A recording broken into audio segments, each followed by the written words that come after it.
I think we can go ahead and get started. So hello everyone, and welcome to our fourth speaker series session for the Ras Al Khaimah Art Festival. Our theme for this festival is In Motion, and this year we are going to be talking about moving from STEM to STEAM, the symbiosis of the arts and sciences in education.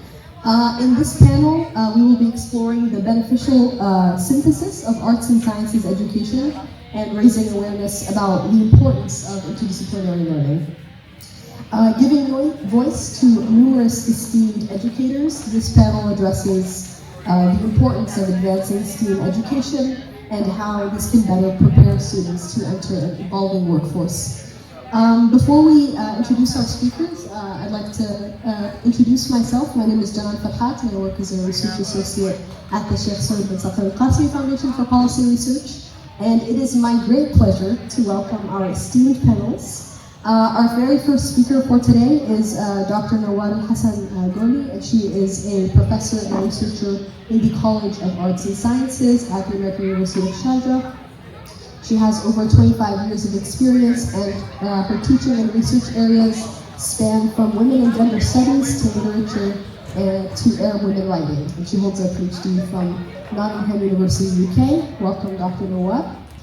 Our second speaker for today is Dr. Khulud Al-Mansouri. She's an assistant professor in the Department of Humanities and Social Sciences at the American University of Ras Al Khaimah. She's also the coordinator for academic recovery and community-oriented student life activities at the university, and she also holds a PhD from the University of Exeter, UK.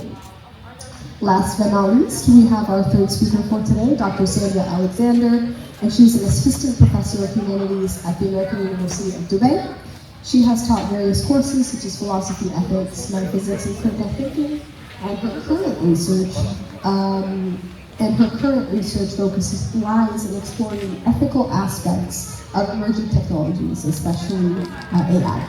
She also holds a PhD from the UK, from the University of Oxford in England. Welcome to our lovely panelists. Can we have a small round of applause? Thank you. All right, so I'm going to dive right in and turn to you, Dr. Nawad. So, as the founder of one of the first women's studies minor programs in the Middle East, and I know some people who actually pursued that minor over 10 years ago, what do you think the value of the humanities is more broadly in relation to young people's educational development? How do you think it contributes positively? Gina, thank you very much. And thank you to Trisha, who also has been communicating with us, but also to the whole management of this art festival. This is really a very important, not only event at large, but panels on themes like this are extremely important. So congratulations for the great work you are doing. And thank you for your question. I think your question carries two big terms that perhaps defining them might help answer the question. One is, of course, the humanities, and the other is women's studies. So some people perhaps may take these two terms for granted as like, we know what they are. However, perhaps they mean way more than what they do to some people. So perhaps I can start with the first, with the humanities, because many people, when you mention the term, they think of the study of literature more than anything else. And I don't particularly find that a problem in itself, because even if we think of the humanities as the study of literature, even there is a lot of complexity and a lot of vast field and the scope of knowledge that students learn and acquire skills in, and have prospects for so many careers. For example, if I can mention that one of our graduates from English literature is actually one of the most skilled IT experts at AUS. And of course, if many of you might know that at Silicon Valley, many IT employers actually look for graduates from literature and language backgrounds because they find them to be the most creative and critical and analytical thinkers. But as I said, the humanities actually refer to more than the study of literature. And I would like also to refer to the historical developments of this field. I mean, if we look at the history of education in our world and the history of knowledge and the production of knowledge, we know that in olden times, in all civilizations, the humanities was actually the field of study for everybody, right? So the study of language, of rhetoric, of oration, like public speaking, philosophy, religion, that was the field of study for everybody. So old philosophers, for example, were knowledgeable in all these areas of study. So what happened over the centuries, and I believe that from the, if we think in terms of the Western developments of things, around the Renaissance time, and then most pronouncedly during the Industrial Revolution, that the emphasis on science and technology kind of separated these fields of study and made them to look like they don't have anything to do with each other, which is, of course, is a farce. So if you like, I can refer to the meaning of the word in English, seeing that we're speaking in English. The word humanities comes from the Latin word humanus, meaning human, cultured, and refined. So from that we can probably understand the meaning of the humanities to be this field of study that's concerned with the understanding and integration of all human thought and relationships. I don't want to dwell too much on that. I think I made the point about the humanities being the field that actually encompasses the study of art, of literature, of languages, of art, of philosophy, of art of the different kinds, music, theater, and even fine arts. That today sometimes we actually call the liberal arts education, which refers to all these types of education. Now, why is it important? You asked me the question. Why is it important for young people to have this foundational knowledge in the field? Because later on, as they study the different humanities courses, they acquire a lot of knowledge in critical and analytical thinking, in creative thinking, in teamwork, in communication, in personal and social responsibility. Now, all these skills that some people refer to as soft skills are skills that are transferable to the workplace, no matter what that workplace is. Now, the second part of your question refers to women's studies, which is again another field that actually crosses the humanities and what we call social sciences today. So, women's studies is an interdisciplinary program that covers courses, again, in so many different fields, from language to literature to arts to theater to sociology to anthropology to philosophy to the history of science too. So you see, if you're also doing women's studies, you are doing the humanities and you're doing the social sciences, and again, a degree or just training, or taking some courses in women's studies, like the humanities, prepare students for all these soft skills, plus, of course, the hard skills, the knowledge, that make them very favored employees in many workplaces. Thank you. Thank you so much, Dr. Nawar. And I cannot help but agree with you. I'm also a little biased because I also studied a liberal arts program.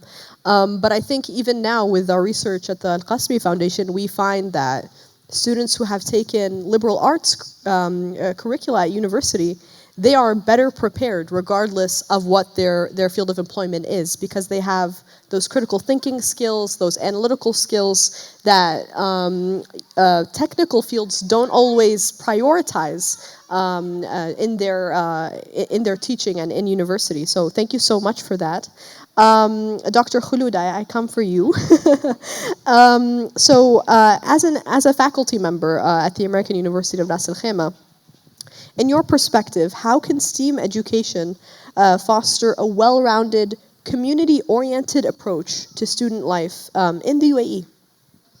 Thank you very much. Can you hear me? Can you hear me? Is it okay? I would like to start by thanking this nice place called Ras Al Khaimah Arts Festival. It's my pleasure to be with my colleagues in this panel to share and talk about STEM to STEAM and be in motion. Okay, let me start to answer your question. Is that let me educate myself, remind ourselves what's STEM and what's STEAM, and what's the difference between them and how this will lead. So STEAM stands for science, technology, engineering, arts, and mathematics. So the difference is that arts are included. So what type of arts? It's language arts, it's visual arts, it's music arts, it's physical arts, and more than that. So if we want to know what the STEAM focuses at, so we will see that it focuses on a sparkling something, okay? A sparkling imagination, creativity, okay? And also through what? Through the way naturally we are teaching this STEAM things, okay? So STEAM learning will help in this. So we are in a time that we need to prepare our kids with a very good strategies for team. So the education world explores strategies to equip our children, our youth, our people in the UAE or around the world, okay, with the skills and knowledge they will need to be successful in the 20th century workforce, okay? So there are a growing emphasis on this around the world, on how to prepare, how the education discipline that engages students in STEAM things will help them to do that. So we know that we are living in an ever-changing, fast, increasing, complex world, which needs lots of skills. Okay, so it's important than ever that the nations, the youth, should be equipped and prepared for this knowledge and the skills that they will need. We will need it to solve the problems in life. You know, nowadays there are many crises that could happen, so we need to solve them in a critical, creative way, actually. Okay, and especially the idea that I realized that taking decision is not easy. Now we need to have all the skills, for example, to solve the problems, to make sense of information that they have, and also they know how to gather and evaluate the information to take decision. So these things that I think we need our kids to be prepared to, and this is what we are trying to do in the country, in the UAE. Okay, so STEM and STEAM graduates, as my colleague said, will play a vital role in this world, actually in developing meaningful solutions, okay, to any societal, for example, problems. Okay, so I think we need to start early. We need to start in early age, where our kids or educational discipline aims to spark in an interest and lifelong love, okay, of the arts and science in children and young people. So, science, technology, arts, math, believe me, they are similar study. They are similar study, and if we teach them well and involve our kids creatively in these types of education, I'm sure they will inquire methods and of investigation. Okay? So teaching relevant in-demand skills will prepare students to become innovators. The word creative and innovator is something very, very important, because I've said we are living in an ever-evolving world, and it's paramount. Okay, so it's important. Why? It's not only for the future of those kids, okay, but also for the future of the country and the world. Still, I need to add something relevant on how we can do this, for example. Okay, STEAM empowers teachers to employ project-based education or learning that crosses, okay, each of the 5 disciplines together. I can share with you a very nice, for example, project that we started following, which is integrated project, where every course taught to our students, at the end, they will do one project.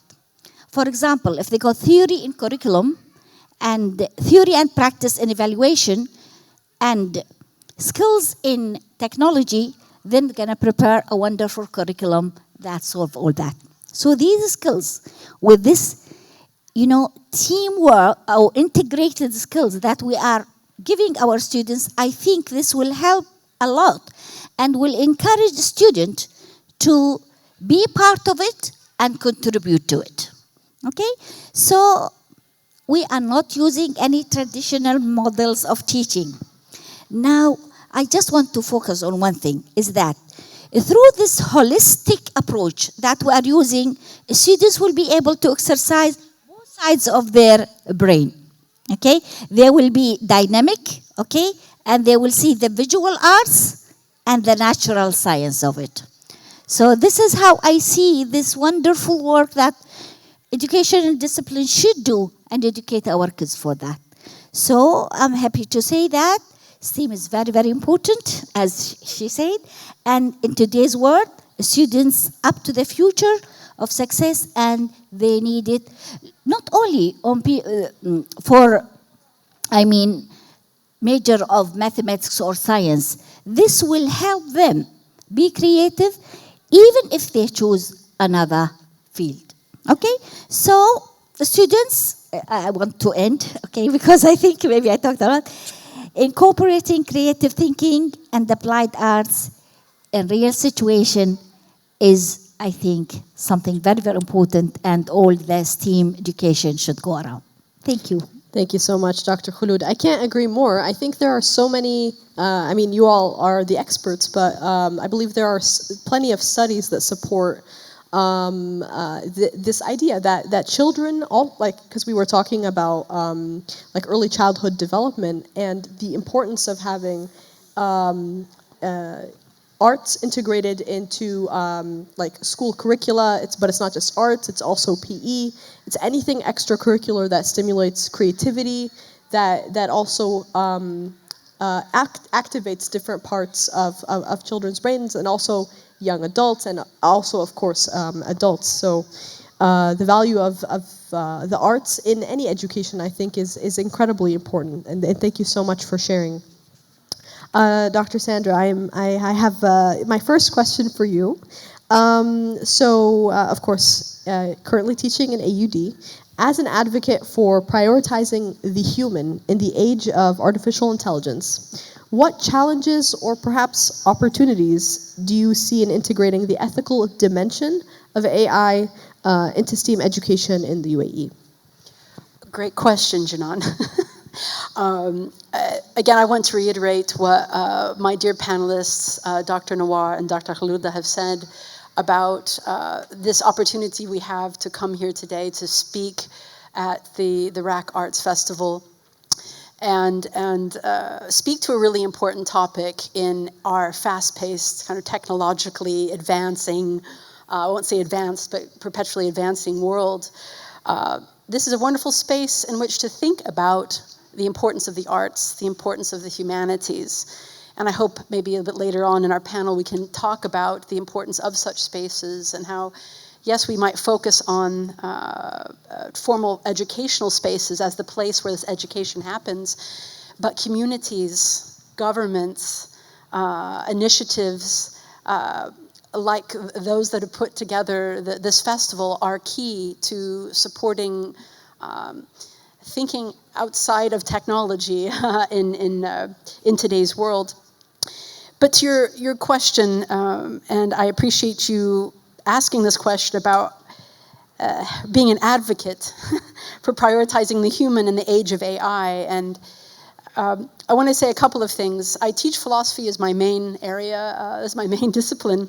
I teach other things at the American University in Dubai, but philosophy is in my heart, if I can put it that way.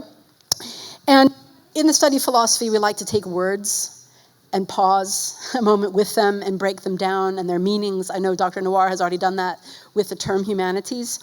I want to break down the term humanities again a little bit, but also the word advocate. What does it mean to be an advocate? It means to make a call for something, to call for something to happen, to call for something to be done.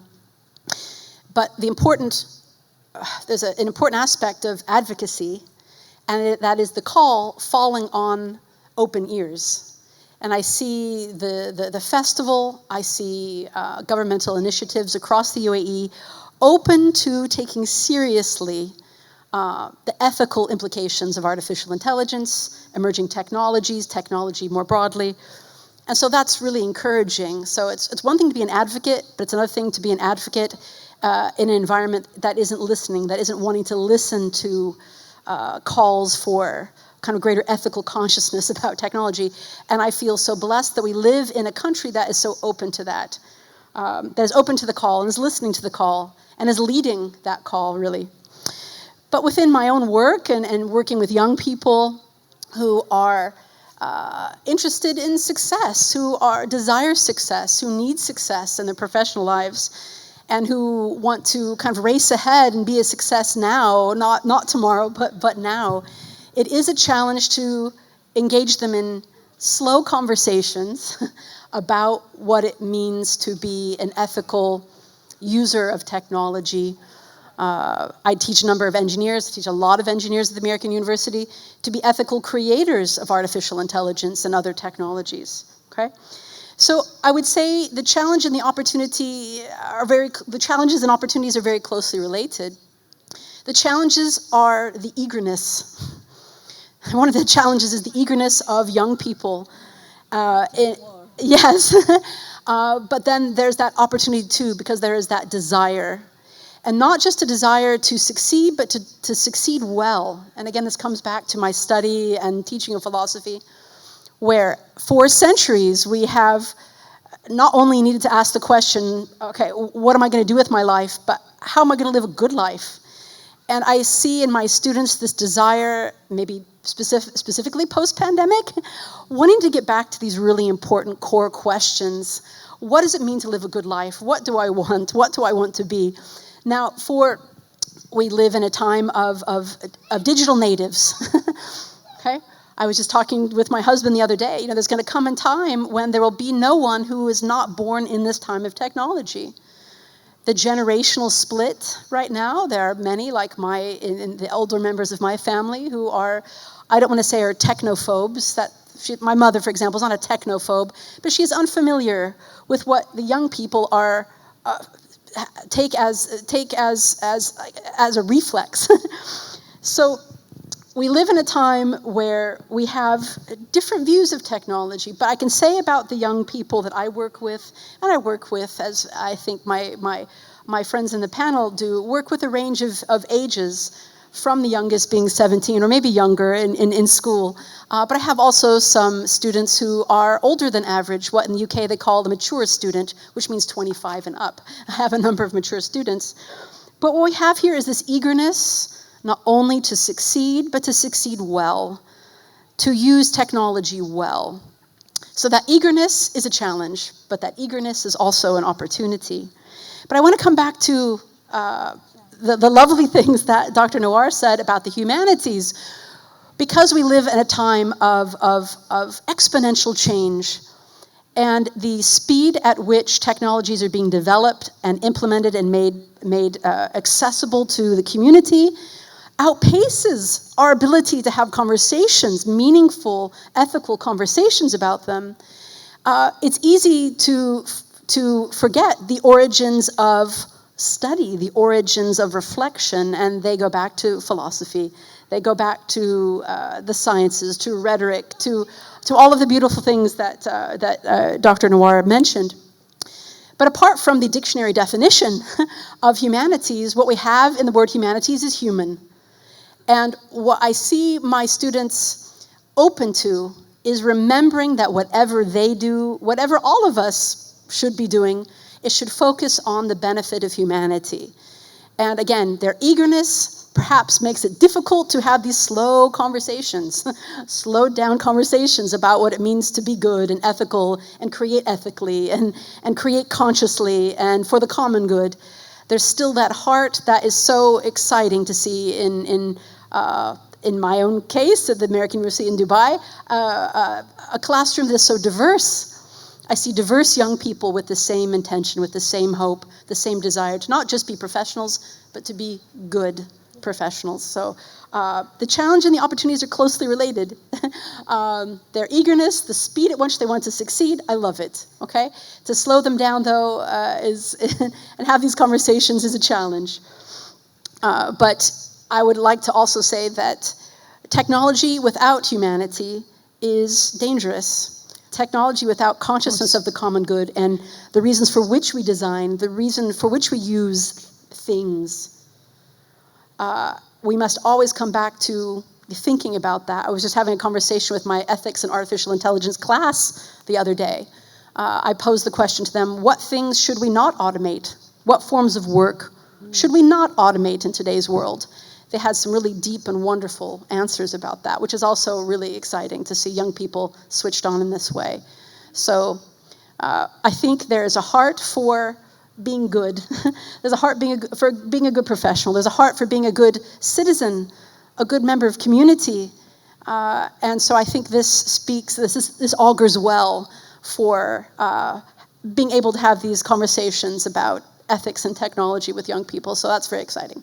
Thank you. Thank you so much, Dr. Sandra. And I think it's particularly fascinating that you're having these kinds of questions with the emergence of ChatGPT. Oh. Definitely. That's a 4-letter word today for me. It's a difficult word to deal with. I've had so many conversations with professors who talk a lot now about how there's this new dimension, sometimes even of plagiarism that you see in students' work, where it's easier now and they don't always understand the ethical ramifications of using artificial intelligence, especially when they're cultivating critical thinking skills and analytical skills in their the very foundation of their journey through university. So I will circle back to that, but what scares me about ChatGPT nowadays, I don't want it to kill the creativity and being independent on everything's there. Just write the data, you will get it. I'm against this. I don't want original work to be just duplication of others and no creativity. That's what really makes me think and think. Sorry to comment, but that's a comment that I want to share. It's a very important point that you're making. I just want to say something very quickly. The data scientist, computer scientist, Stuart Russell, has spoken to this issue.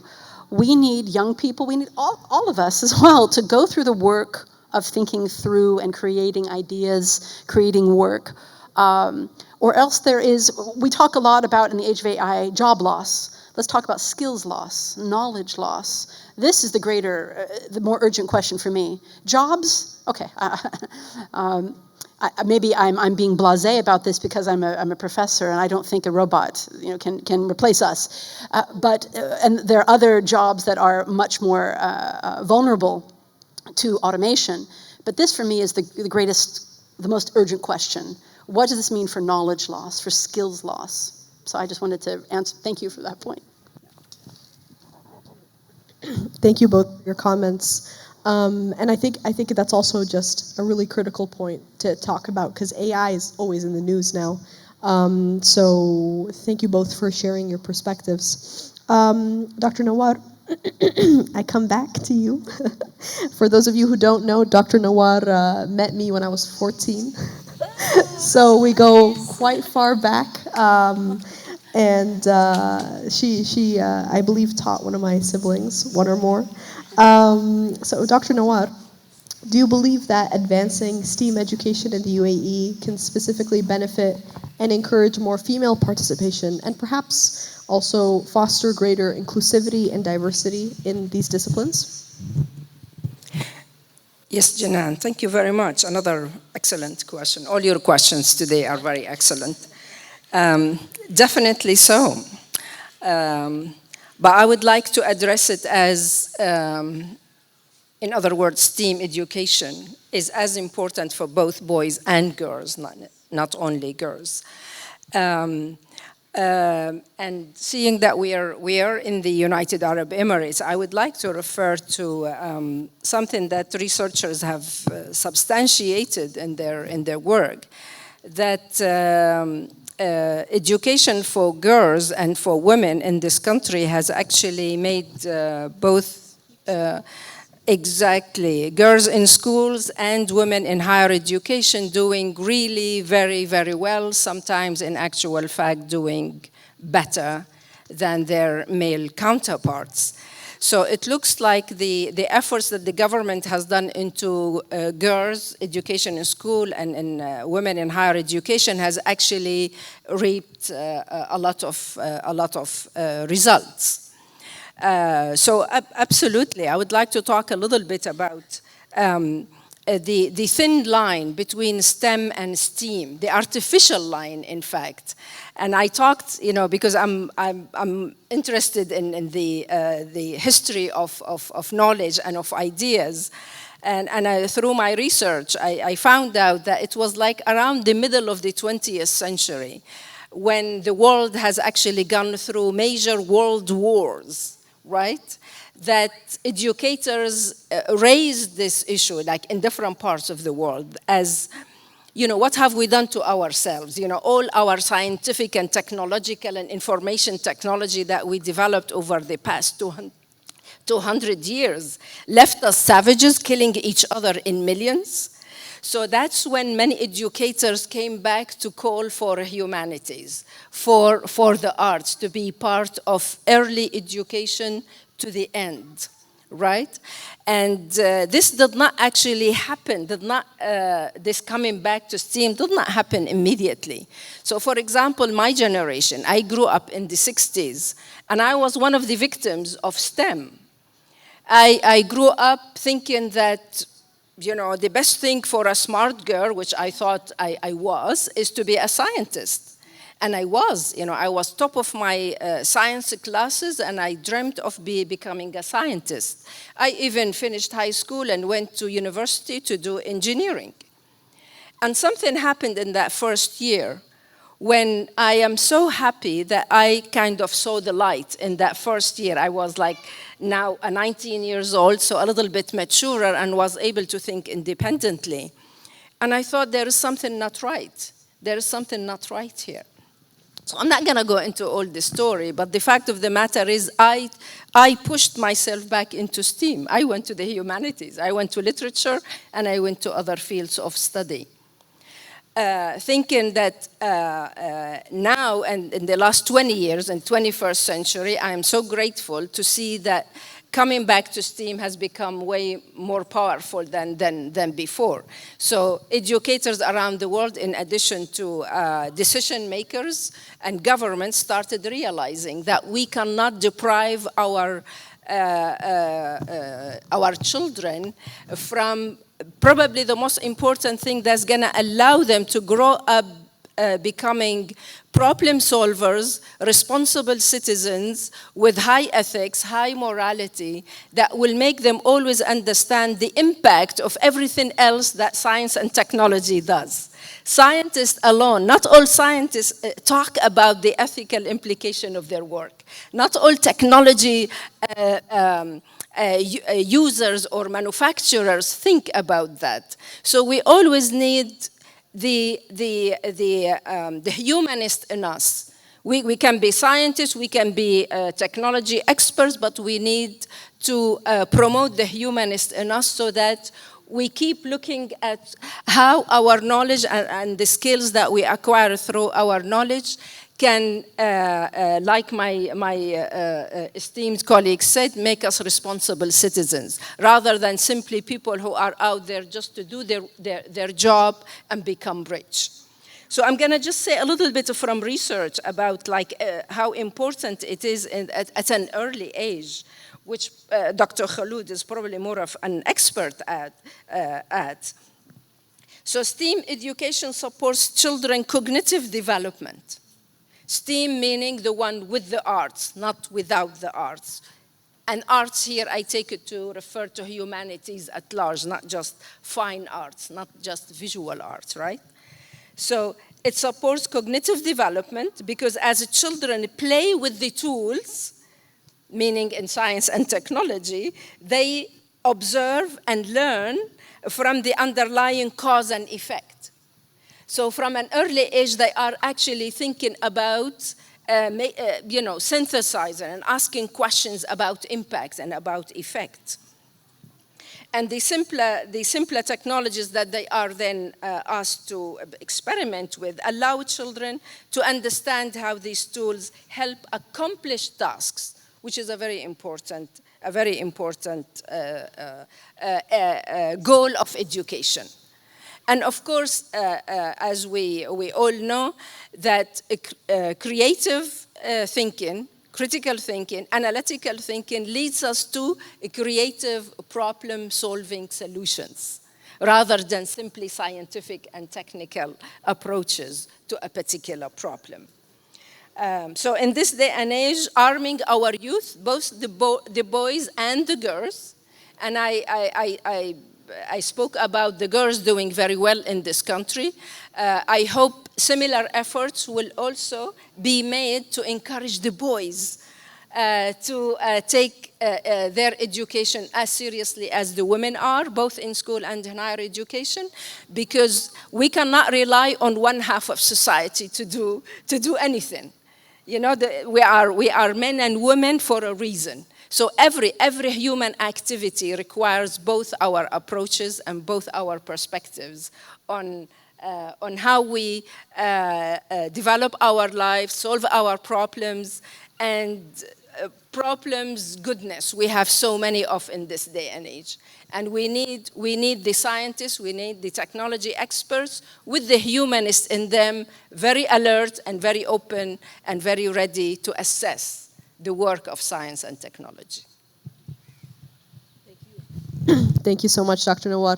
I'm so happy that you brought up this particularly important fact, because some people are quite shocked to realize that about 70% of the individuals enrolled in university are women, actually, in the entire UAE. So you have 30% of university, I think it's graduates, if I'm not mistaken. 30% of university graduates are male, 70% are female. So we're actually witnessing what actually our executive director, Dr. Natasha Ridge, has conducted research on, but we're witnessing a reverse educational divide across the genders, where boys are dropping out, and they're dropping out of high school and sometimes university, and far less likely to enroll in university, not just in the UAE, but you see this problem across the Middle East and across other regions as well. So it's quite an important issue to tackle, and we want both boys and girls, men and women, in STEAM education. We want more men in the arts. We want more women in STEM, but we want more of everything, and we also want to make this a little bit more equal. So thank you so much for talking about this really important issue. Dr. Khulud, I also want to pick your brain about something. So what strategies do you employ, of course, as an instructor, to inspire and engage students in STEAM subjects, especially in fostering an appreciation for the arts? Thank you very much. Yeah, as an educator, I think I need to talk about strategies on how to foster this. First of all, I just want to say that we need to have a clear vision on what we need to do. So any STEAM plan, I think they need to be aligned with the goals and also the parents, the family, the community around us on our goals and what we are achieving because of that. So that clear vision should be there. So we need to spend time, ensuring that everyone involved in the education system, following STEAM, they are aware about the goals, and the educators and parents, I insist parents, because I said we need to start in early age, and there when we start building these STEAM skills and strategies. So that's number one.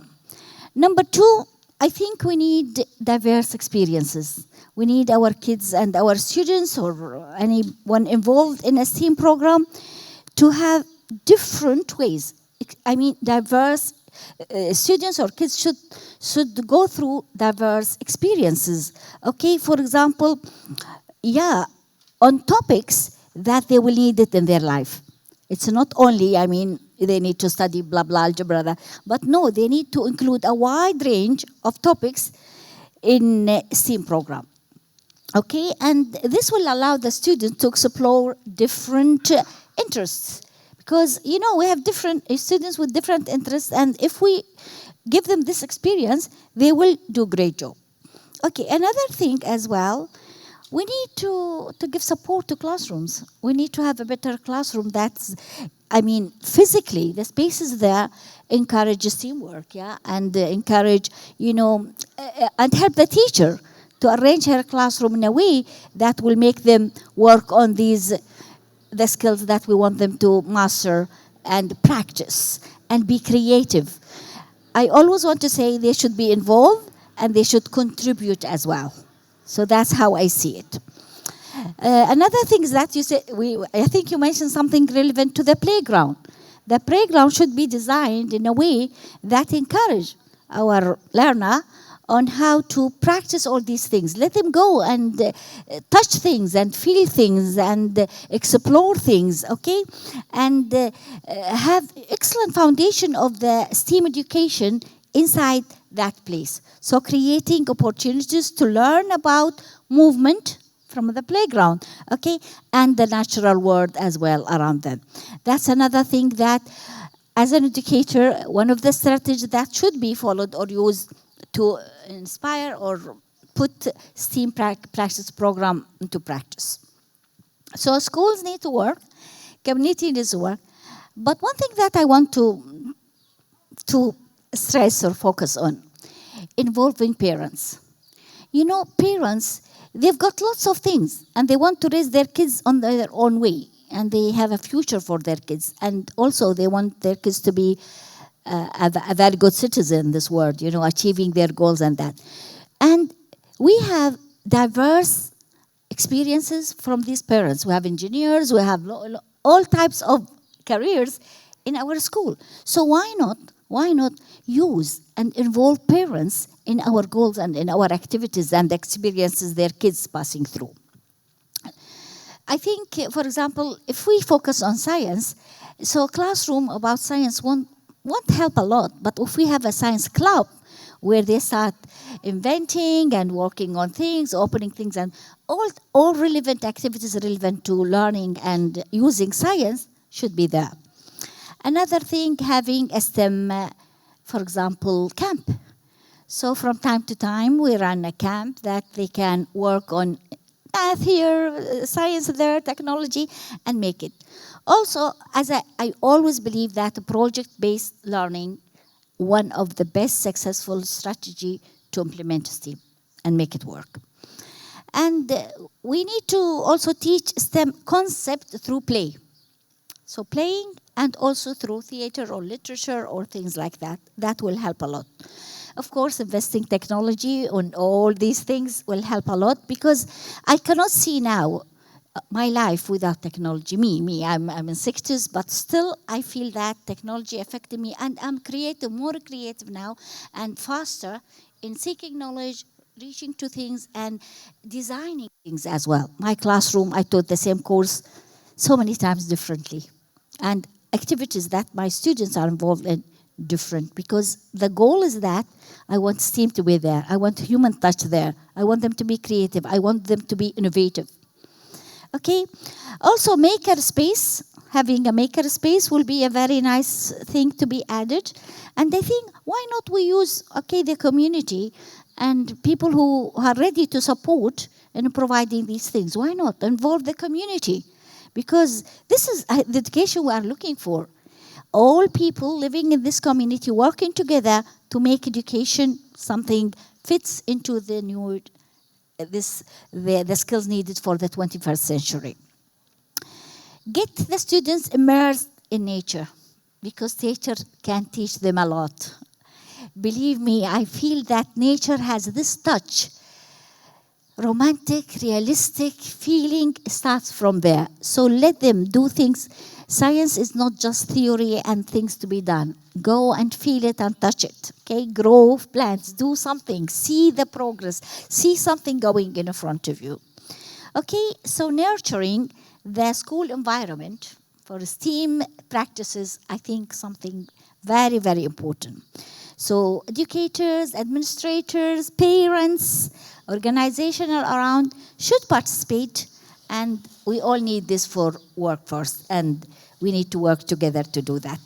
So strong support for teachers, because there is a challenge of some teachers that they cannot, bring art thing into their other STEM, discipline.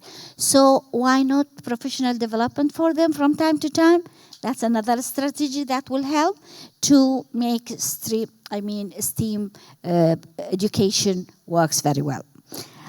Community should be involved, and I think there are many, many strategies around that we can really use them and make STEAM work. I hope I gave some of the strategies that can be used. Yeah. Dr. Khulud, that was incredible. Thank you very much. Thank you. Thank you. I love it. I mean, talking about how nature is an inspiration, talking about how play is an inspiration is, I think, so important, because nature is an inspiration and play is an inspiration. And sometimes I think there's more research on this now, but because play is so important in stimulating creativity in children, it's something that I think research is reflecting more so on how adults, when they lose that interest in exploring, touching, feeling, and kind of treating the world as an adult playground, let's say, there's so much there that they don't benefit from. Can I add one point here? Sure. I have students who finish secondary school with 97% in their final grade, but they lack lots of things. They lack skills, and they lack interpersonal communication skills. So, the arts, the bit relevant to human things, not there. And I want that STEAM, when STEAM come back, we will be working on this. Interpersonal communication skills, how to express yourself, how to take decisions. By the way, many, many students, they cannot take a decision. They say, I don't know what to study. So we need to start from the beginning.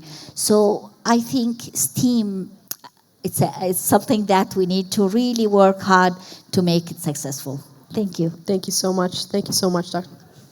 I have just one last question for you, Dr. Sandra, and then we'll just turn to the audience. I think we'll forego the last question. So, given your extensive experience teaching philosophy and world cultures, how do you see the integration of STEAM subjects enhancing students' critical thinking and problem-solving skills for an ever-evolving workforce? I know you talked a little bit about this already, and we've also talked about this throughout the panel, but I would definitely be interested in seeing what your perspective is on this in relation to your comments on AI. My dear panelists have touched upon these things already, but I'm not going to bow out and say, Dr. Nawar said it all. She very nearly did. She offered some wonderful perspectives on how this integration of disciplines and perspectives leads to the most employable people. And I remember reading an article online some years ago about how philosophy graduates are the most employable in today's ever-evolving workforce, but I wouldn't go so far as to say that. But still, I think the most interesting but most challenging part of your question has to do with how we integration of STEAM subjects. Even though I was raised by an engineer, an electrical engineer, I do not have any electrical engineering know-how or expertise. So I can't offer my students the traditional STEM perspective, although I, at one time in my life, before I went into the history of art and philosophy, I was going to be a biosciences major. I was dead set, for lack of a better term, of becoming a physician. So I was all science, all science. How did I go 180 degrees? It's a long story. I don't think I have time for this now. But it's to integrate these two. If I, for example, don't have a STEM experience, I still know my students are studying subjects now where they can bring their perspectives, they can bring their professional ambitions to bear on discussions of what is right, what is good, and how people through the centuries have, how all of these disciplines, the humanities broadly defined, have been necessary for the building and growth of civilization. And so the integration of these, of each letter of STEAM is a challenge. I defer a lot to my students and I ask them open questions about where do they see the ethical challenges ahead of them in their own professional lives. And so I ask them to, and many of them are scientists, are engineers, are pre-medical students, and so on. So I ask them to bring their concerns and their professional ambitions to bear on these, on the arts and humanities questions. But I do want to come back to something that I think both Dr. Khaloud and Dr. Nawar have spoken to about the importance of play, not just for children, but the importance of experimentation and not performance-driven, not outcome-driven activities. I would like to quote, perhaps badly, one of the most famous authors of the 20th century, Dr. Seuss, who said something along the lines that play is the work of childhood. Play is the work of childhood, because there's real work happening there, as you noted. There's real work happening for young people. We mustn't forget this for ourselves as well, but also in young adults, not just outcome, performance-driven activities, but time to experiment, to make mistakes, to learn about one another. This is an essential part of integrating, of making STEAM work, if I can put it that way. So thank you for bringing up the topic of play, because one of my favorite people, Dr. Seuss, kind of comes to mind. So STEAM doesn't have to be about performance. STEAM learning doesn't have to be about these things. It's about an environment for learning and for getting to know one another. I think these are very essential parts of creating a learning environment where the human is at the center. That's all I'll say about that. Thank you, Dr. Sandra. I think a holistic, thank you. I was almost going to also suggest the word integral, but this has a slightly different meaning. But holistic is perfect, yeah. Thank you, Yeah. thank you. Thank you all so much for, ladies and gentlemen, a powerhouse panel of very amazing, accomplished professors. So happy that, I had the honor of moderating this panel today.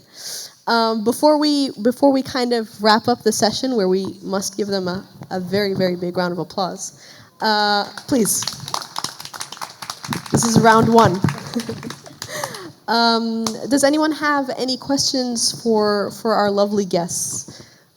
Do we have any questions in the audience? We're ready. We see there's a question, the gentleman in the front. Can we have a mic? What do you think is the most important part of STEAM? Well, you want a biased answer? That's a very challenging question, my dear. We've just mentioned, can I say something? Yeah. We've just said the word holistic, so all of them are important. But for me, adding arts, including arts to STEM, make it more humanistic, more skills, more fun. You can use both sides of your brain, visual things, real things. So that's why I would go for arts, because I'm a linguist. Thank you. Alex, don't you think the world would be a much more boring place if you couldn't play? Yes. Only study? Yes. What does the proverb say? All work and no play makes Jack a dull boy. Yes. Can we just switch in Jack for Alex? Can I ask the gentleman to try to answer your question, which is a very challenging question? I am serious. What do you think? Yes. You agree with me, or you have your own?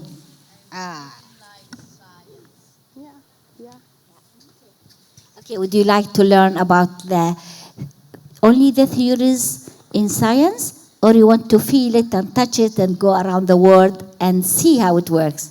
So that's why us come in. Thank you. Thank you. Yeah, he agrees that the question is indeed difficult to answer. We have a very smart gentleman in the front who makes his mother very proud. Also my manager. That's the Al-Qasimi Foundation inside jokes for you all. Do we have any other questions? Any other brave gentlemen and gentlewomen in the audience? Shall we call it a wrap? We have 2 questions. Oh, kids are great. Wonderful, wonderful. I told you, we need to start from young We do. age. Sweet, I love that. It's not. Yeah. What? No problem.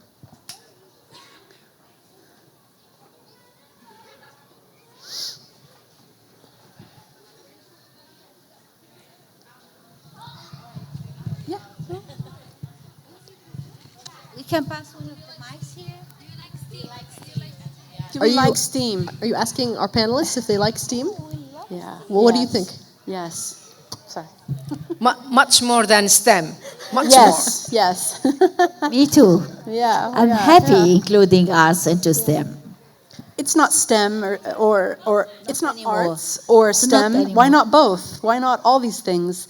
This is what makes a full human life, is being interested in everything that has made us who we are, from traditions to food, to our history, to international relations, to science, to mathematics. Everything makes a human life. Everything fills a human life. You can have so many experiences, some of which are artistic, some are which driven by a curiosity about science. It all matters. So yeah, I'm glad to hear in the 1950s there was a return to the question about how we need to educate and what we need to think about, and for sure. Thank you, Dr. Sandra. I think, Trisha, you had a quick question for us, and then we can wrap up and let the kids come onto the stage. Thank you. Okay, so my question is that back in my country, in schools, we have 3 tracks. We have business, arts, and science. And based on our grades, the schools would encourage us to pick one of those. So let's say my grades are in the 90s, so they push me into science. If it's in the 80s, they push me into business. And if it's in the 70s and below, they push me into arts. So what do you think of this approach? Can I? Actually, this was something I was going to talk about for responding to the third question, but thank you very much for asking. I think this is one of the probably most crucial mistake that education, whether in school or in higher education, actually has made, to actually give science the highest evaluation in terms of pushing students with the highest grades into the sciences. That's what happened. That's how then ordinary people started thinking about the humanities as less important and the arts as less important, because you don't have to get that much of high grade, so anybody can do the humanities. And this is such a big mistake. So for example, thinking about what we can do to make STEAM rather than STEM our holistic education is to start with our system of education and go back to where it was. Don't give higher value to the sciences and technology. Do not push students into the fields according to their grades, because that's how we will lose our sense of value to these fields, which have been lost. And that's why we are talking about that. So yes, this is something that needs to stop. So ministries of education, ministries of higher education need to go back and look at systems of education in school and higher education and revamp it in a way to remove this problem that you just raised. I suffered from that, and that's how I pushed myself in the sciences, thinking, oh, I'm smart, I'm the smartest because my grades are the highest, so I'm smarter than other people. And I had to struggle with that. I had to deal with that on my own. Now, I don't think we should leave it to young people to figure that on their own, because sometimes they may not do that until it's too late, right? Can I say something really quickly, Janan? Sorry, but I'm wondering the panel's perspective on these terms, soft skills. This term, soft skills. Yes. Okay. What's the opposite of soft skill? A hard skill? So the sciences. I'd like to rebrand these terms a bit and call what we're talking about soft skills, the skills, core skills, okay? At the heart, the core. There's so many problems in terminology and our language Yes. that we need to deal with as well. And I like to talk about these things. So. As in education. Yeah, it's work. Okay. As education. It's not. As educationists, actually, I would like to see science taught with arts, math with arts, and that. So the skills needed or gained through arts to be added into any discipline. This is how I want to see it. It's just not this, rigid theory to be taught in any discipline, but arts should touch all. Because they are skills for critical thinking, decision making, problem solving. So you need it in all the disciplines. Thank you. Thank you. Thank you to our powerhouse panel again. Ladies and gentlemen, a final round of applause. Thank you so much, ladies, for coming here. We have AUS, AUD, and AURAC. I'm so happy that you joined us here today, and my colleagues are telling me that we have some children who are very excited to come on stage, so thank you all so much for being here. You guys were an amazing audience, and please, if you have any questions for our lovely speakers, you can approach them right now as we exit the stage. Thank you all so much. Thank you, Janan. I would like to thank our amazing host who actually was behind the success of this panel. Yes, you are yes, amazing. yes. Thank you very much. And thank you, Trisha, and my lovely colleagues. Thank you all. Have a wonderful night. Thank you.